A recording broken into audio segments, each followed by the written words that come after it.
흡연자들이 일반적으로 시도하는 금연법에는 무엇이 있을까요?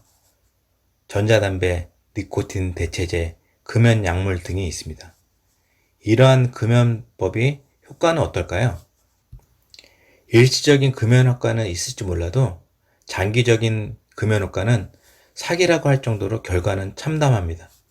일반적인 금연법은 사기다라고 다소 과격하게 표현을 했는데 이 사실을 인정하기 어려운 분들을 위해서 연도별 국가금연사업 이용자 수, 연도별 흡연율 현황, 연도별 담배 판매량 현황 등 객관적인 통계 자료를 분석하겠습니다.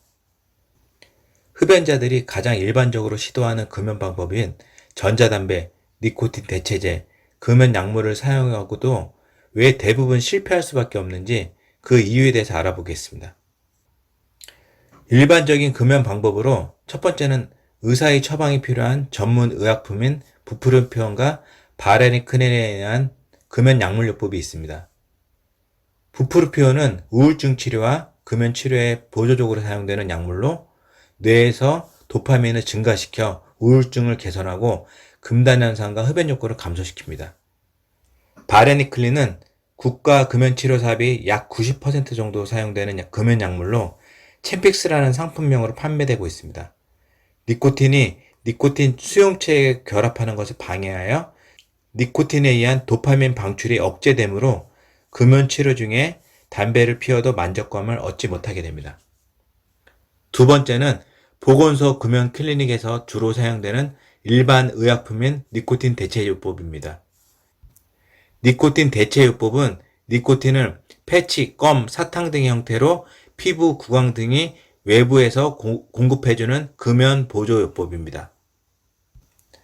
세 번째로 니코틴이 함유된 액상 또는 관련한 전자담배가 있습니다.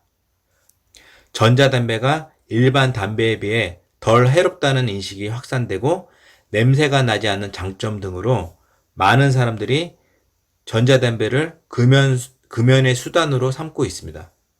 그러나 전자담배 또한 각종 발암물질이 들어있어 암 등 각종 질병을 일으킬 수 있고 냄새가 나지 않아 전자담배의 특성상 오히려 일반 담배보다 더 많이 니코틴에 중독될 수 있습니다. 전자담배는 니코틴이 들어있는 담배의 한 종류이고 금연을 위한 수단이 절대로 될 수 없습니다. 금연 약물 금연법이 금연 효과에 대해서 좀 더 자세히 알아보겠습니다. 첫 번째로 얼마나 많은 흡연자가 연도별로 국가 금연 사업을 이용하였는지 또한 얼마나 많은 금연 예산이 소요됐는지 확인해 보겠습니다. 두 번째는 질병관리본부에서 조사한 연도별 흡연율 변화와 국가 금연 사업 이용자 수를 비교해 보겠습니다. 세 번째로 기획예산처에서 조사한 담배 판매량을 연도별로 국가 금연 사업자 이용자 수와 비교해 보겠습니다. 연도별 성인 흡연율 현황은 질병관리본부에서 조사한 2018년 지역사회 건강조사 결과입니다. 2015년에 담배값이 오른 후 흡연율이 다소 떨어졌지만 2015년부터 2018년까지 흡연율에 거의 변화가 없는 것이 확인됩니다.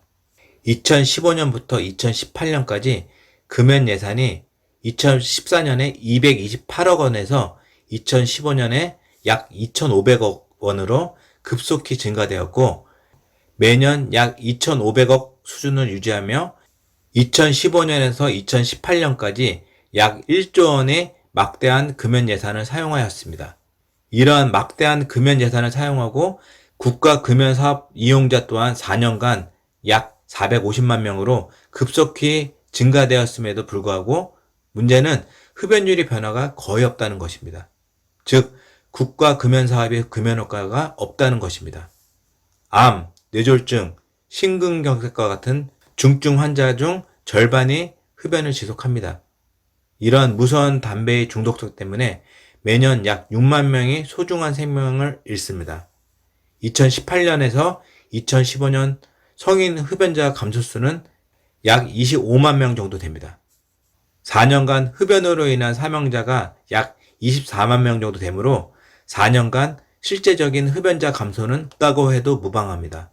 이러한 문제에 대해서 지적을 했더니 청소년 흡연율이 높아져서 유입되는 성인 흡연자가 증가되어 성인 흡연율에 변화가 없다고 주장한 분들이 있었습니다.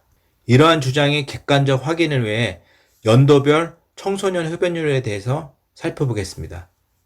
2014년 성인 흡연율은 24%, 2015년에 22.3%, 약 7% 감소했습니다. 보건복지부와 질병관리본부가 조사한 청소년 건강 행태를 보면 2014년 청소년 흡연율은 9.2%, 2015년은 7.8%로 약 15% 감소하였습니다. 청소년 흡연율 감소가 성인 흡연율 감소보다 약 2배 정도 더 감소되었습니다. 또한 매년 출생자 수가 급속히 감소하고 있는 추세에서 매년 감소된 청소년 인구수에 감소된 청소년 흡연율을 추정하면 청소년 흡연율이 증가되어 현재 성인 흡연율에 영향을 주었다는 주장은 사실이 아닌 것이 확인됩니다. 이번에는 연도별 담배 판매량 현황에 대해서 알아보겠습니다. 기획재정부 담배시장 동향을 보면 담배 판매량이 2015년 33억 갑 판매해서 2016년 37억 갑으로 증가되었으며 2017년에는 35억 갑, 2018년에는 35억 갑, 평균 약 35억 갑 정도로 판매량이 유지되고 있는 것이 확인되고 있습니다. 특이한 점은 전체 담배 판매량에서 전자담배 판매 비중이 2017년 2.2%에서 2018년 9.6%, 2019년 11.1%로 점점 높아진다는 것입니다. 많은 사람들이 금연이나 건강, 냄새 등의 이유로 일반 담배에서 전자담배로 전환하였지만 금연 결과는 얻을 수는 없었고 담배의 종류만 바뀌었다고 볼 수 있습니다. 질병관리본부의 연도별 흡연 통계와 기획재정부의 연도별 담배 판매량 자료를 종합해보면 2015년에서 2018년까지 약 1조 원의 막대한 금연 예산을 사용하고 국가 금연 사업자 이용자 또한 4년간 약 450만 명으로 급속히 증가되었음에도 불구하고 성인 흡연율 감소와 담배 판매량 감소로 이루어지는 실제적 금연 효과가 없었다는 것이 확인됩니다. 보건복지부와 건강보험공단의 자료를 재정리한 연도별 금연약물 예산 집행 현황입니다. 금연치료 사업에서 주로 사용되는 금연약물인 챔픽스는 2015년에 94억 원, 2016년에는 392억 원, 2017년에는 508억 원이 집행되는 등 금연약 의약품 집행비의 약 98% 정도 됩니다. 보건소 금연 클리닉에서 주로 사용되는 금연약물인 니코틴 패치, 껌 등은 2015년에는 58억 원, 2016년에는 69억 원, 2017년에는 98억 원으로 증가되었습니다. 이렇게 막대한 금연 약물 예산을 사용하였지만 실제적 금연 효과를 확인하는 성인 흡연율 감소와 담배 판매량 감소에는 어떠한 영향을 주지 못했습니다. 즉, 금연 약물을 많은 사람이 사용했지만 장기적 금연 효과는 없었습니다.